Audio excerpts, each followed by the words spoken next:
Well, the Press TV correspondent has reported the presence of tech-fury terrorists in the Israeli-occupied Golan Heights. In exclusive footage by Press TV, over a dozen masked terrorists can be seen holding weapons as several vehicles pass by. It is not clear what is inside of the vehicles. Now, tech-fury terrorists have been enjoying the support of the Israeli regime for some time now. Last week, Israeli media outlets aired footage of a secret Israeli field hospital in the occupied Golan Heights that has treated over 700 militants. Well, last year, Israeli military carried out at least 3 airstrikes against the Syrian army. In addition, Syrian government troops have reportedly seized huge quantities of Israeli-made weapons and advanced military equipment from foreign-backed militants operating in Syria. On Tuesday, Syria criticized Tel Aviv for its support of the tech-fury militants. Well, let's cross over to Orlando, Florida, joined by former American intelligence linguist, Mr. Scott Rickard. Thank you so much for being with us, Mr. Rickard. Are you surprised at all when you see this footage of ISIL militants actually operating in the Golan Heights?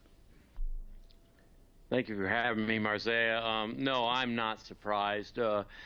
Israel is probably one of the most secretive and hushed up participants in this this incredible criminal warfare on Syria. As you said, they've bombed Syria 3 times massively in the last year. They downed a Syrian aircraft today and yesterday on your time. And the facts remain that these individuals have been tremendously involved. There are individuals that are embedded with these mercenaries. You have to understand that Israel has some of the best agents to infiltrate these terrorist organizations or mercenary organizations, however you want to refer to them. These Israelis speak Arabic fluently. They live in the region.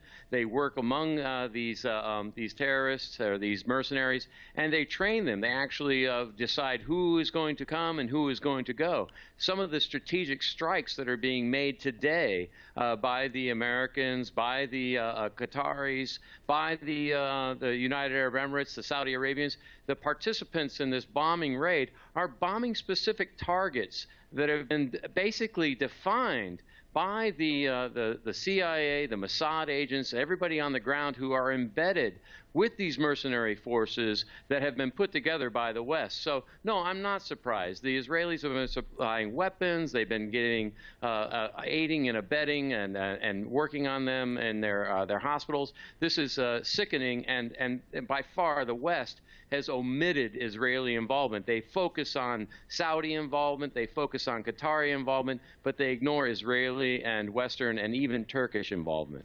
Well, Mr. Rickard, you talked about basically that the Israelis can easily infiltrate these type of organizations. There are many that would say it goes beyond infiltration, that ISIS itself is a Mossad CIA creation. Your take on that? Well, that's exactly right. These individuals are better at fabricating the organizations and building and nurturing the organizations. So no doubt, I totally agree with that. I mean, I'd mentioned before in another program, Stephen Sotloff, for example, who had spent 3 years training at an Israeli Assad university and then posed as a journalist in Bahrain, in Yemen, in Egypt, in Libya, and also in Syria, may not even be dead. I mean, this guy was friends with Uzi Arad, who is the head of Israeli intelligence in Mossad, and he teaches at the IDC Herzliya. So there is no doubt that the Mossad is incredibly embedded, as well as the CIA, MI6, and the French. And what do you think the overall goal of this creation of ISIS is, or ISIL? Is it just to cause chaos in the region, or is it beyond that? It's totally beyond that. This is the Sykes-Picot Agreement. These are individuals who have been at work in the region for over a century. And these are individuals who understand that by dismantling organizations, by creating dissension within the organizations, it creates a weaker community to control.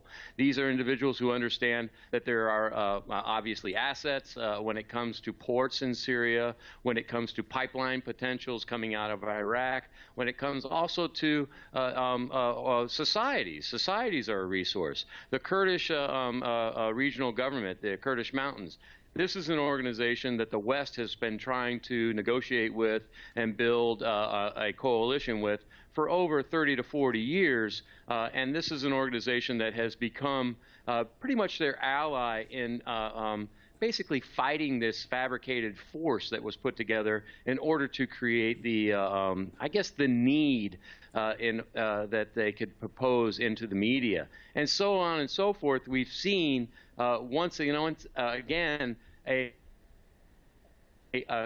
small organization that's been created that has allowed the Western military to act with impunity in the region.